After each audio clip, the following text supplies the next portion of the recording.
It is my pleasure to introduce to you Hannah Garrity, who is the Director of Faith, Life, and Arts at Second Presbyterian Church in Richmond, Virginia. She has 17 years of education experience, 10 years as a liturgical artist, and is on the worship team for the summer worship services in Montreat, North Carolina.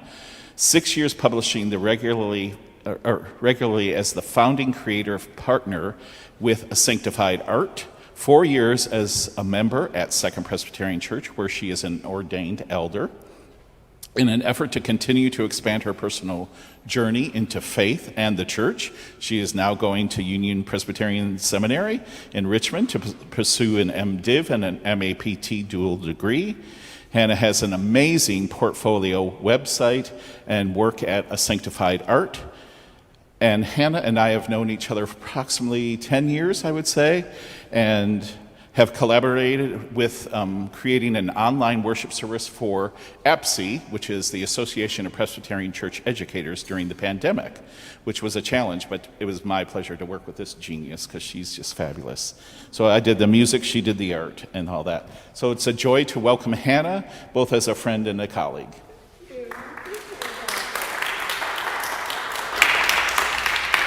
Welcome, everyone. I'm so thankful to be here, and I'm so thankful that you came to hear about awe and art. I enjoyed the book. That was a really interesting book, and so thank you for bringing it to my attention in your study here at First in Ann Arbor. To begin with, I'd love to invite you to close your eyes and think back to a visual experience that produced awe in you. Re-experience it. I'll give you a few moments to imagine this time. What did it look like, sound like, feel like?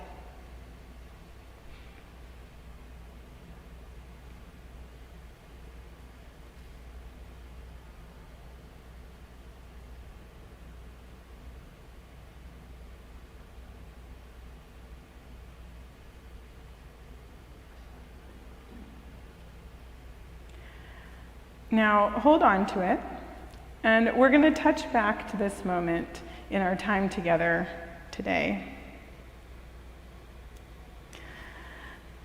We're going to begin with a process called Visio Divina, and this process is a time of experiencing biblical text and visual art together.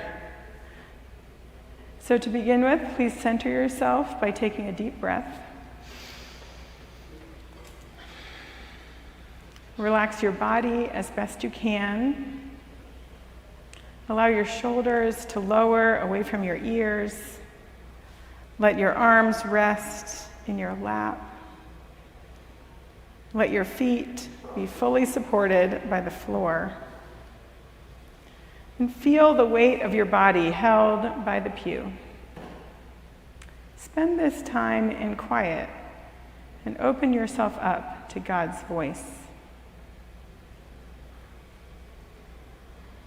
First, take a deep breath in and out and continue breathing deeply as you read this image. In this moment, simply notice the visual qualities of what you see. Colors, line, shape, form, space, and texture.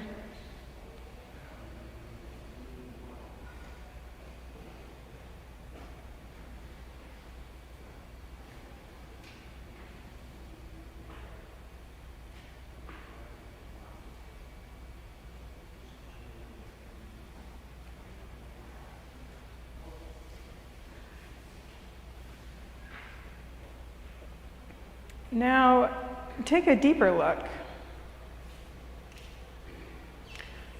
What parts of the image are your eyes most drawn to? What parts of the image did you quickly brush by or overlook?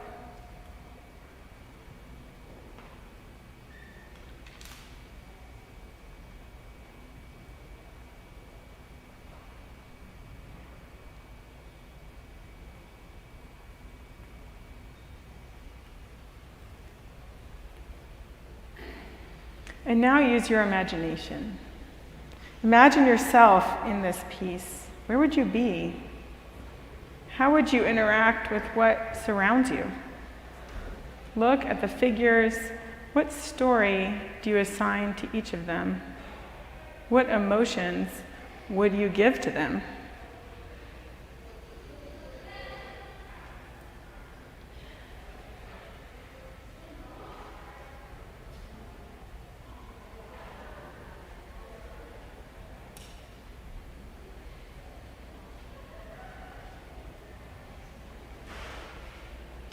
And finally, observe your own emotions. How does this image make you feel?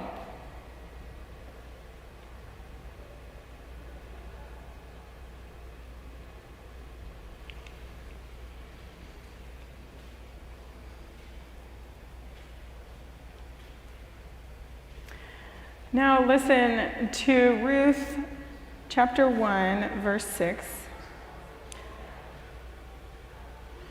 Then she started to return with her daughters-in-law from the country of Moab, for she heard in the country of Moab that God had considered God's people and given them food. So she set out from the place where she had been living, she and her 2 daughters-in-law.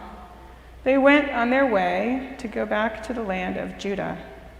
But Naomi said to her 2 daughters-in-law, Go back, each of you, to your mother's house. May the Lord deal kindly with you as you have dealt with the dead and with me. The Lord grant that you may find security, each of you, in the house of your husband. Then she kissed them, and they wept aloud. They said to her, No, we will not return. We will return with you to your people. But Naomi said, Turn back, my daughters. Why will you go with me? Do I still have sons in my womb, that they may become your husbands? Turn back, my daughters. Go your way, for I am too old to have a husband. Even if I thought there was hope for me, even if I should have a husband tonight and bear sons, would you wait until they were grown? Would you then refrain from marrying? No, my daughters. It has been far more bitter for me than for you, because the hand of the Lord has turned against me. Then they wept aloud again. Orpah kissed her mother-in-law goodbye, but Ruth clung to her.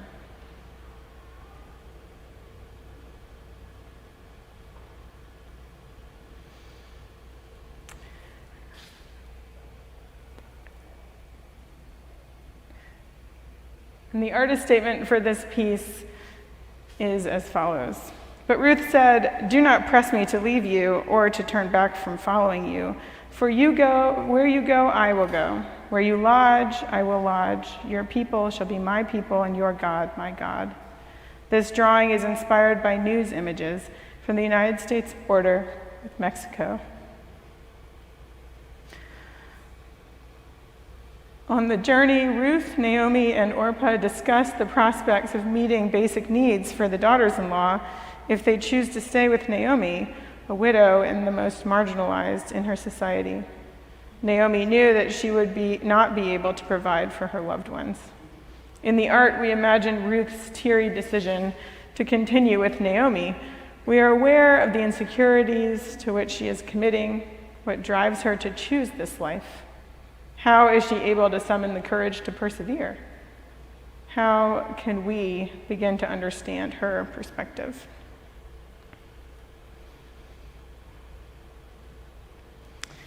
Thank you for engaging in this time of Visio Divina, a practice that can allow for a conversation between the text and a piece of art in a community. It's an ancient Benedictine practice. It's been going on for many years. You probably know it well. So today I wanted to contemplate these 4 topics. Art is a conversation, space in motion, light and shadow, and detail and grandeur. When I was reading the book, I got to the art chapter, and I was very interested. I was already very interested in the science and all of the dance and all of the other ways that it was an incredible book. And the original position in the art chapter said that the purpose of art is to inspire awe. And in this context, I would push back on that. I think that that's true probably in the minds of many artists, yet when we are here in this space, we're combining two contexts that are mentioned in the book. We're bringing together religion and we're bringing together art. And so combining these two categories in this way, the art is actually created as an act of worship. And so it's not as though when I stand up here for an hour, I am attempting to inspire awe in you. It is as though when I stand up here for an hour, I am giving my greatest gift back to God in the presence of the community. And for that reason, I see this as a different version of art and would push back on the idea that it would be my goal as the artist to inspire awe in the viewer. So, interesting, the experience of awe is ever present. I choked up when I was reading the artist statement because of the power of that conversation between the present day and the visual that is here and the ancient sacred texts. So we have, this is a good trick. We'll see where I press this button. You guys can journey with me here. Here we go. A piece that we have done now for the last 4 years at our church. It's hanging on the Lenten cross, and it's designed after the Gates exhibit that went up in Central Park and also the jarring color of police tape, though not always bright orange, sometimes bright yellow. And these are the names of those who were killed in 2022 by a person with a gun in Richmond, Virginia. So bringing together this conversation with our understanding of our God as a loving God is so confusing, and it is helpful for our community to have a visual and to include this in our worship space. So as one of our offerings, one of the aspects of our worship that day, we placed the ribbons. They were among the congregation, and people brought them up and placed them on the table. And then we made them into this adornment for the cross, and it was there for the month of February, I believe, which is Gun Violence Awareness Month. Another conversation that we've had visually over the last few years were during 2020. Here, the names of Black Americans murdered by police are listed in the worship space in Montreat for the worship services. They were a stable installation that moved throughout the summer into different places in and among the art that was inspired by the text. And the names stood between here, the storm, and the calm. It raises questions.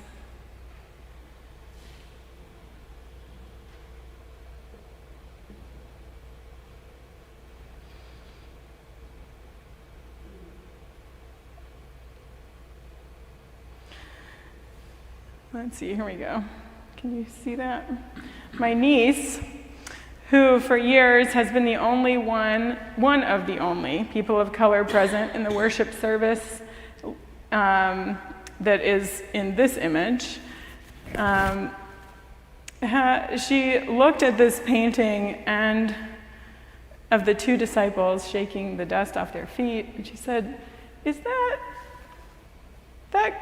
those legs on the left?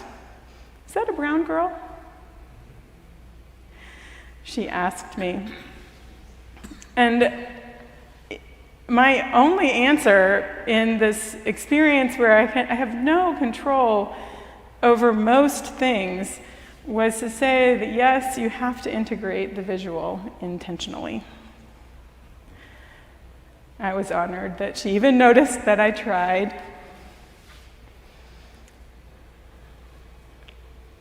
It's a conversation that inspires awe. This is the pair of legs. They're hard to see in this image. These are the pair that look more like mine.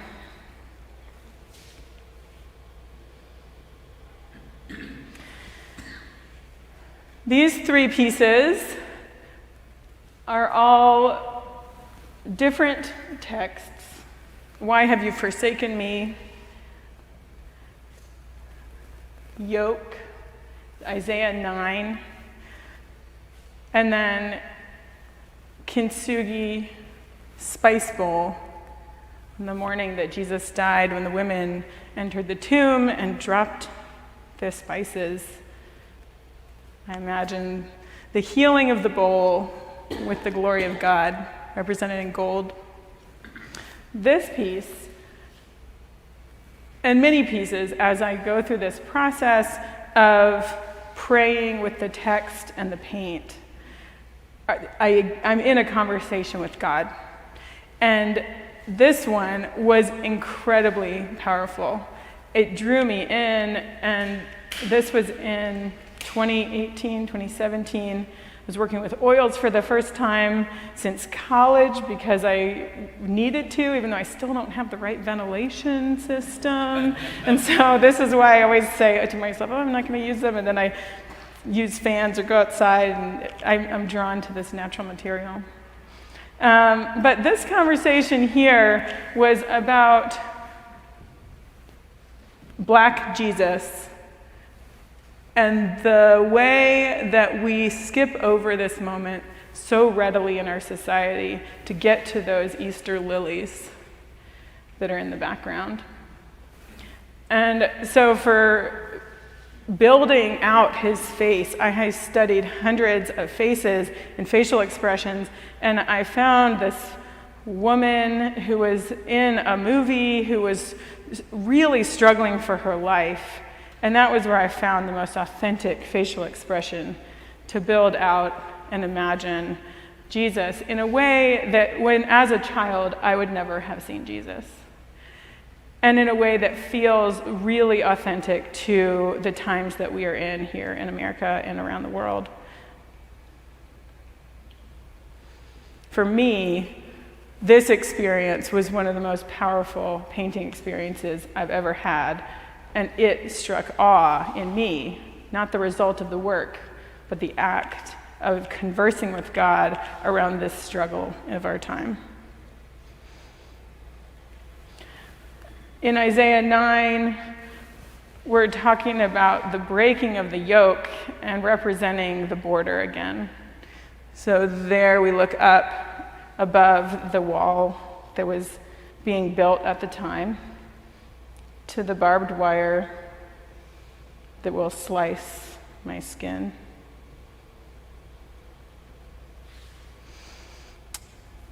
Let's see if it just plays. Oh, look at that. Technology. So here we have the text of the weeds and the wheat growing together. I've loved how people have explored this in the pulpit in the last few years, trying to understand the political times that we're in and trying to always refocus myself as the poison ivy, not the sweet pea, that are growing together on the edges of the forest in Montreat, North Carolina in the summertime. These images are some of my favorites of the last few years. These are also the wineberries or raspberries that grow, and we find them and eat them. But it is hard to imagine and force myself into thinking of how we can grow together and not judge, not be judgmental. And these are the points where I'm inspired and find awe in this process of art and religion coming together. So some of the ways more practically to deal with space, you guys have an incredible space. And I am amazed by this and yearn for such an ability to raise something up in the center of the church that I currently serve. I'll work on it. I'll get back to you. Don't worry. That's right. But thinking about this as responding to the Word of God and how motion and space matter so much in our collective life and in the presence of God at the worship time of the community. We have many explorations. One of the things to think about would be motion and movement, so liturgical dance. These are the dancers here, and in order to engage with them, we designed a forest that was grounded in the text. These are carpet rolls that are dyed with the silk dye. And then I also dyed their outfits, which washed out and didn't match, but we went with it. And this is some silk right here. These three pieces were pieces that the dancers came and danced with.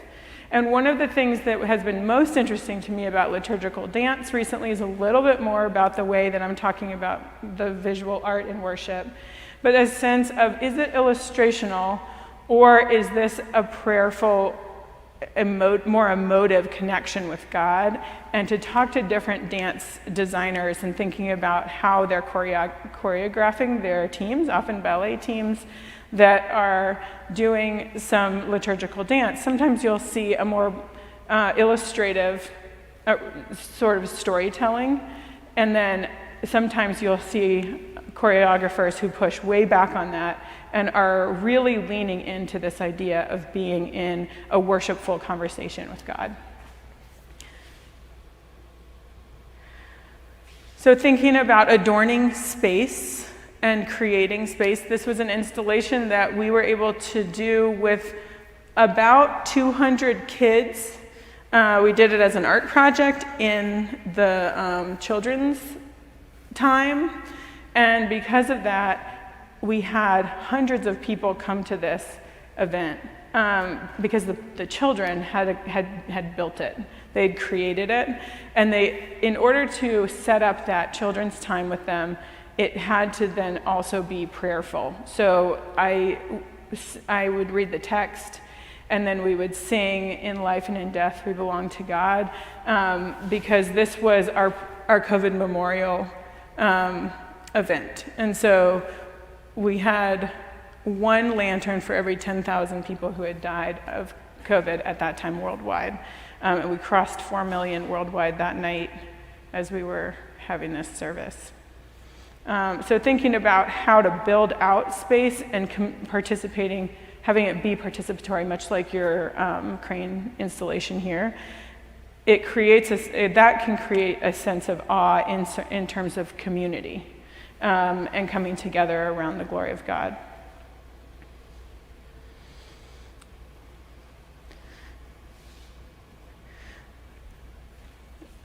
So here, along the edges, the choir raised up fabric during the beginning of the service.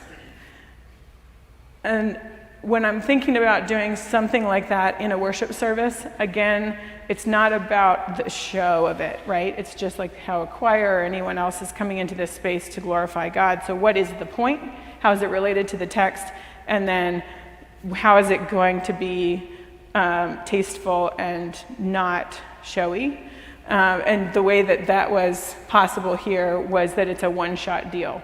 So when I think about we're making a visual shift in worship, we do it once, and it's that the time of that decision is related to specifically to the text. So where is the text calling us to make this change? And here, this was the embrace of the hen's wings around Jerusalem, and so it was like 50 yards of silk that was like all the way back, and it was I refused to dye it because I wanted to reuse it. And I was like, that's why it's white, because it's like so much silk. But having that all go up at one time with the prelude created that sense of embrace around the community, and then we carried forward with the normal order of worship. So just this one shift. And there's the panoramic white silk, not dyed. Yeah. And this is a paper cut of a dove diving down. So reiterating that sense of wings and embrace.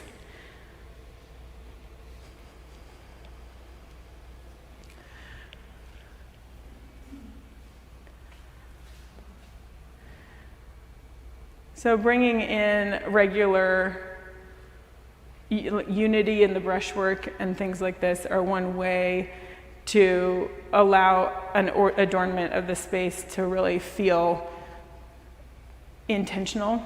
And that intentionality is really critical in making sure that we're coming in and really putting forth our greatest gift.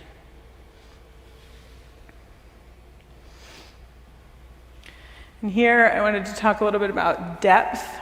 So not a very good video, but back here we have, these are two figures. So they're facing one another, which draws the energy in on the space, but then they're backed by reiterations of themselves. So I used these as stencils and spray painted the figures on more silk and then dyed around the background of the silk, and then using depth in the space was a way to create a sense of grandeur and like to accentuate architecturally the height and the depth of the space, which creates a really beautiful environment.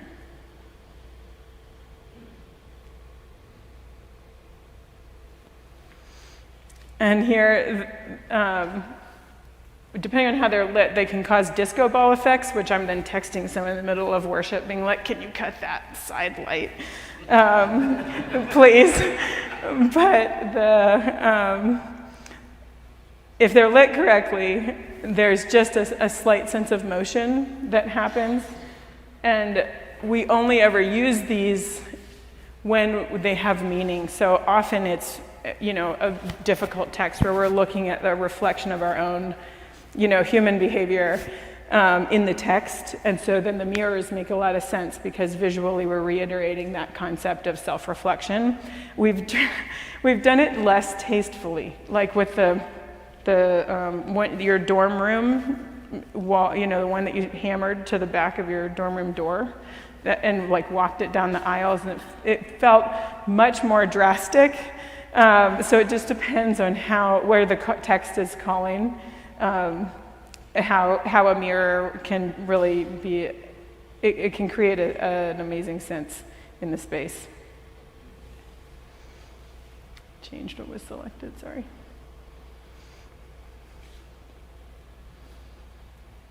So here is another example. The light moves, and then these were in constant motion. And here the imaging was the depth of the cosmos and this grandeur of God. And I think that this is a great example of an installation that I actually hated because it did the exact opposite. Even though I did all the things, right? I went all the way to the top to engage the height.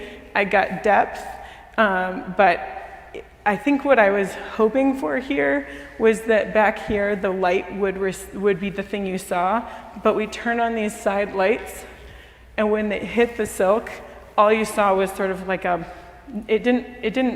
darkness didn't like go back enough.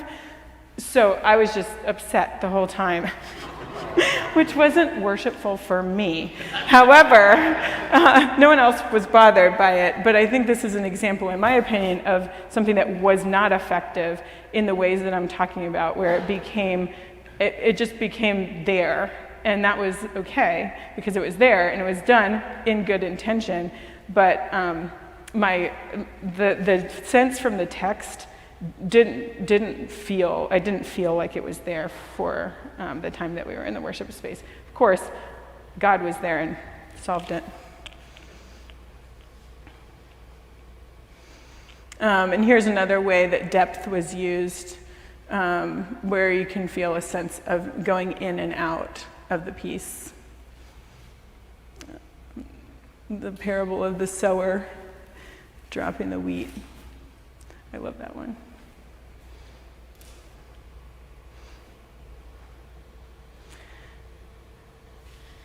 So this is moving again, thinking about how to engage more of the space and motion. And so we only flew the kites at one point in the service, and we, as the worship team, decided where that made sense based on the text. And this piece was too small for the space, so the fabrics actually solved that by engaging more of the depth and the height. So the third topic I wanted to talk about was light and shadow, thinking about art. And we have a really interesting predicament with the way that the biblical scriptures are written and often promoted, where light is sort of considered a positive and darkness is considered a negative.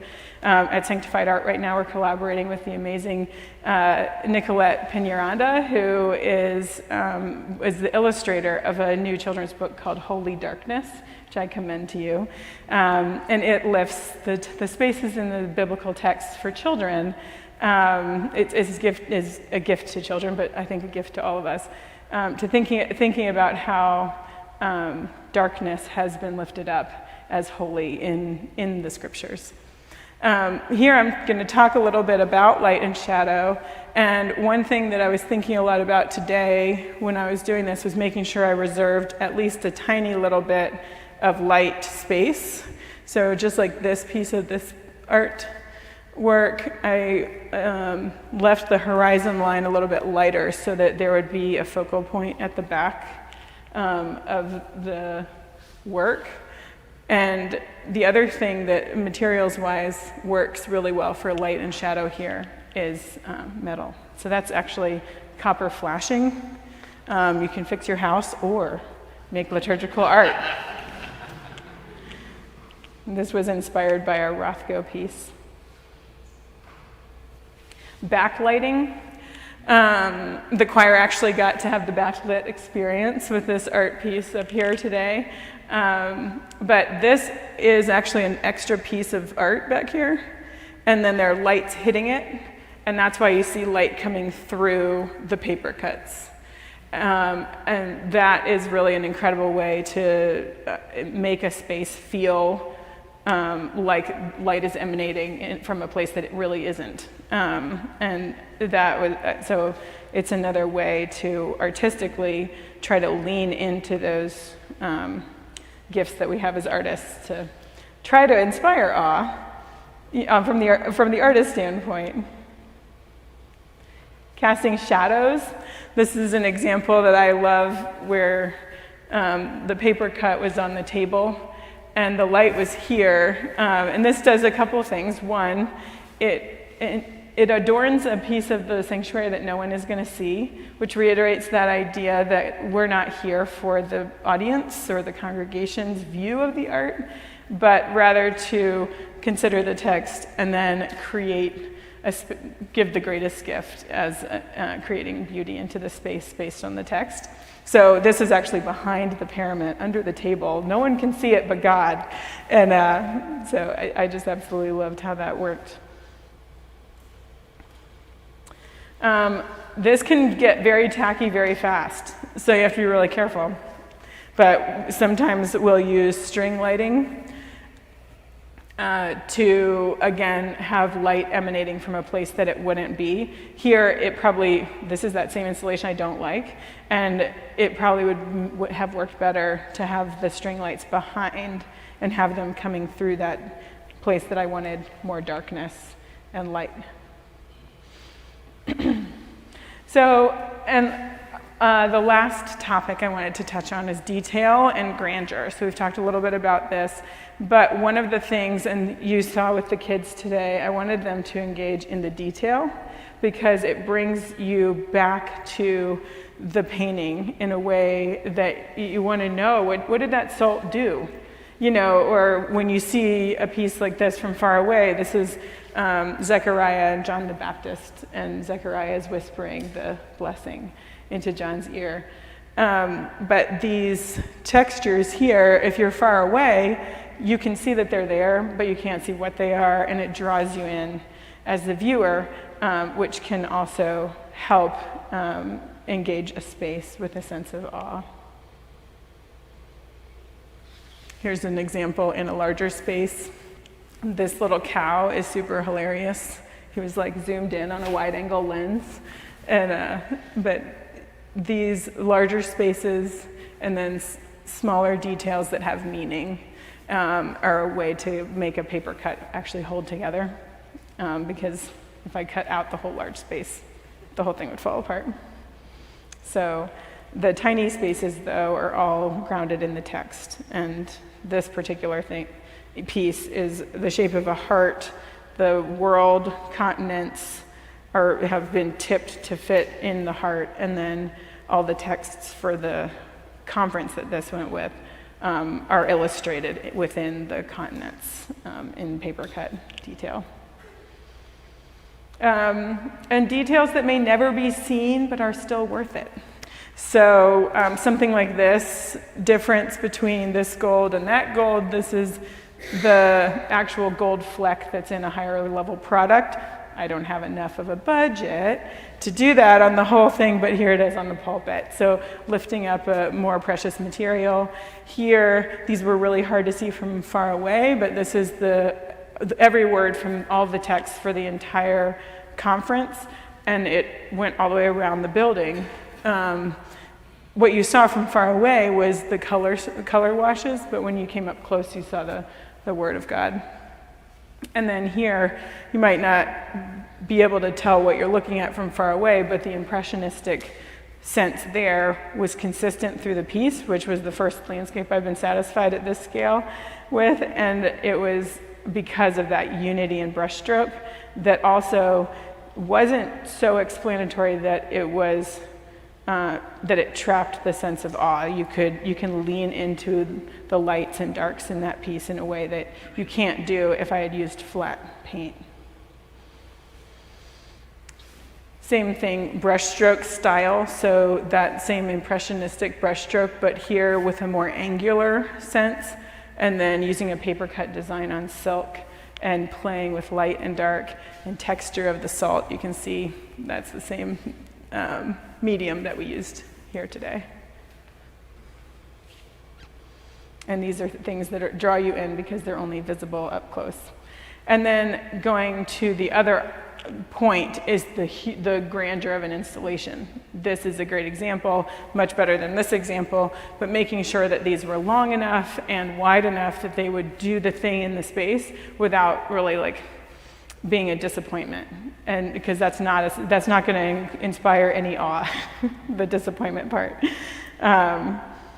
And again, because you're bringing together those two concepts of religion and art, you're not going to kill it because it's religion. It's still going to live, and it's going to be amazing, and the Holy Spirit is going to be right there, but I'm not giving my greatest gift if I'm not doing my best job of making the art happen.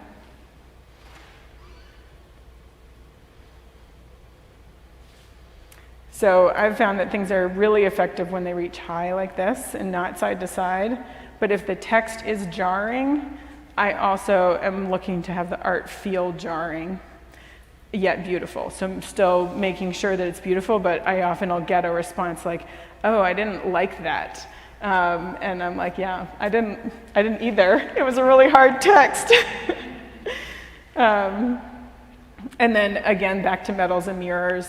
That can, with light hitting them, create detail that doesn't take hours and hours, but still reiterates and accentuates the grandeur in the space. So to close, I would love for us to do one more Visio Divina. This is the image for it.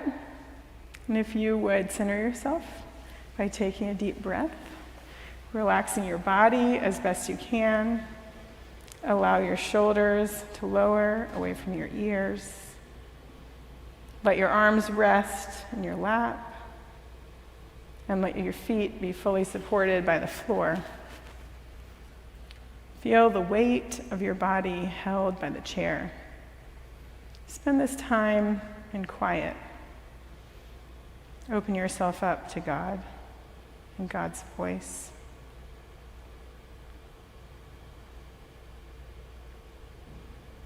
Take a deep breath in and out. Continue breathing deeply as you read this image.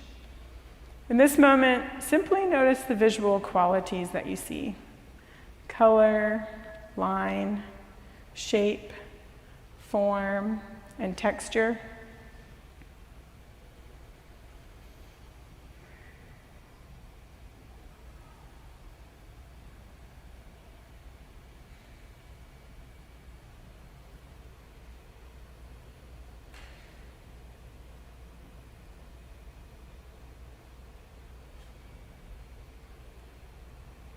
Now take a deeper look.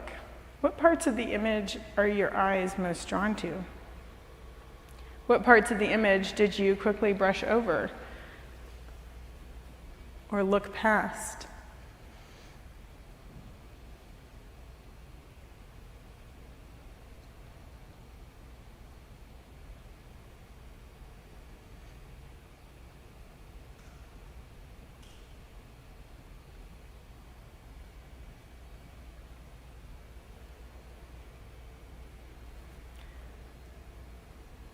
And now use your imagination. Imagine yourself in this piece. Where would you be? How would you interact with what surrounds you? Look at the figures. What story do you assign to each of them? What emotions would you give to them?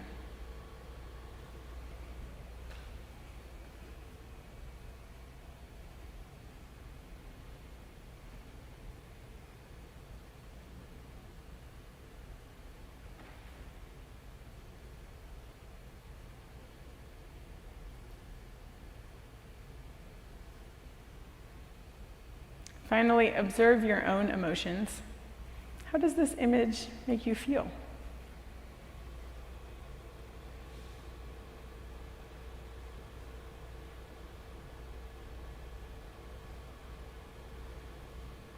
Listen for the word of God coming to us from the chapter 2 in the book of Luke. In those days, a decree went out from Caesar Augustus that all the world should be registered. This was the first registration. It was taken while Quirinius was governor of Syria. All went to their own towns to be registered. Joseph also went from the town of Nazareth in Galilee to Judea, to the city of David, called Bethlehem, because he was descended from the house and family of David. He went to be registered with Mary, to whom he was engaged and who was expecting a child. While they were there, the time came for her to deliver her child, and she gave birth to her firstborn son and wrapped him in bands of cloth and laid him in a manger, because there was no place in the guest room. The word of God for the people of God.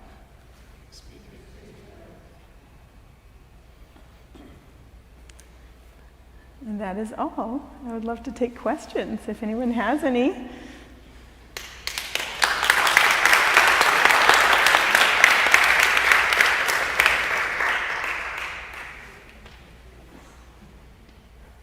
I'm the mic holder for the questions. Comments or questions?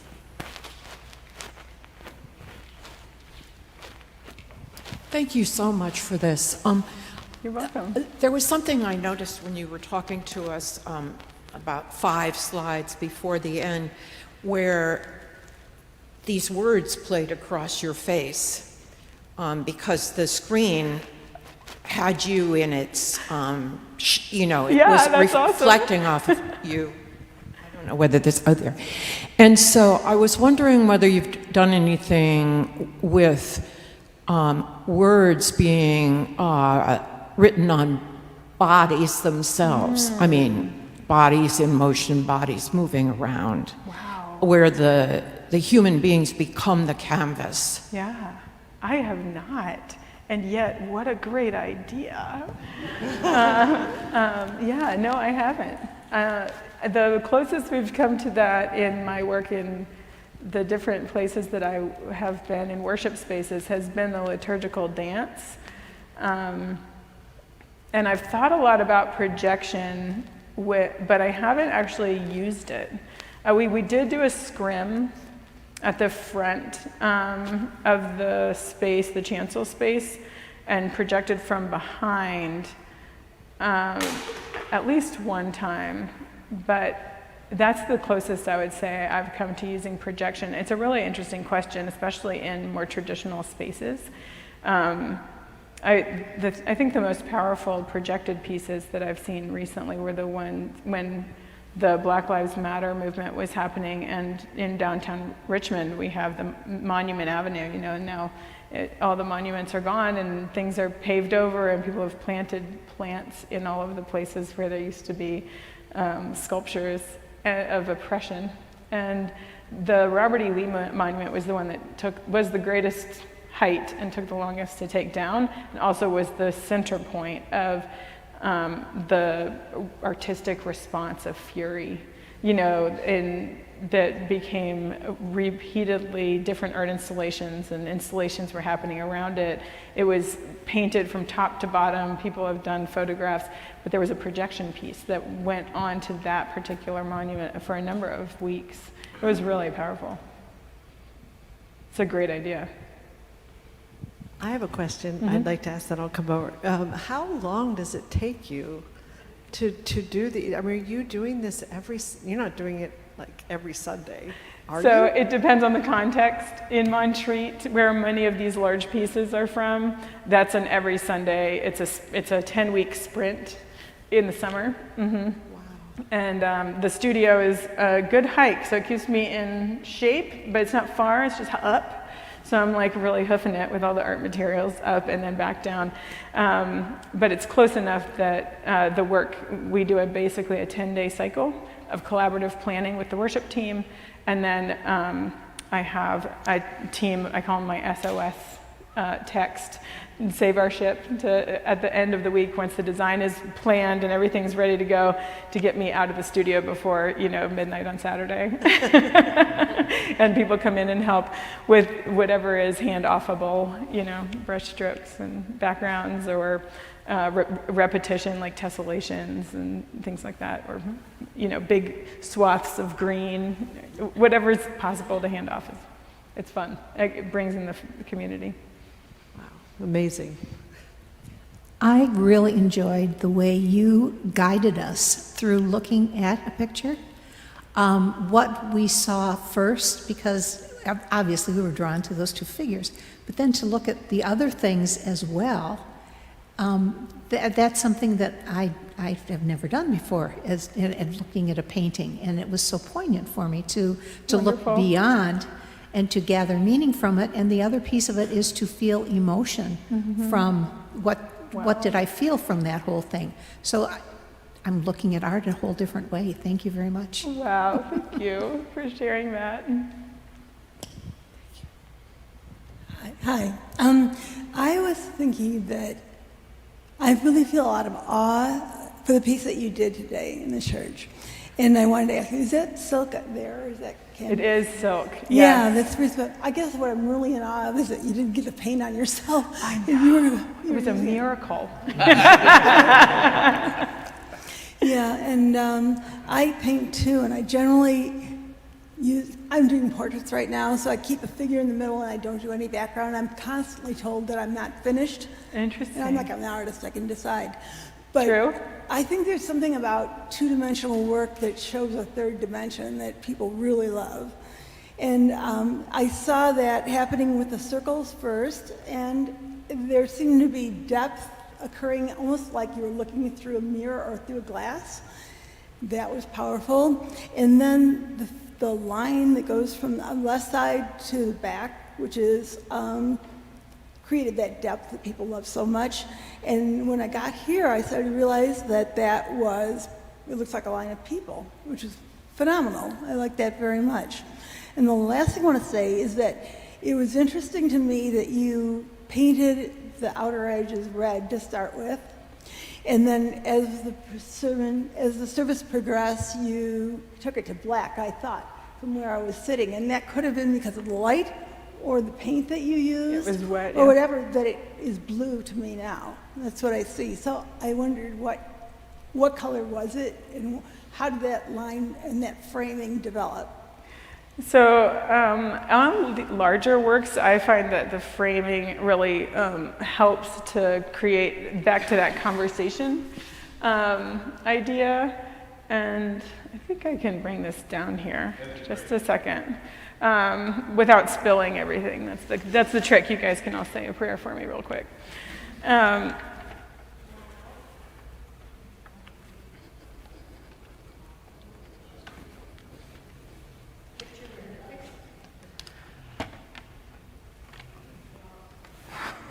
Okay, it's still here. Thank you for your support.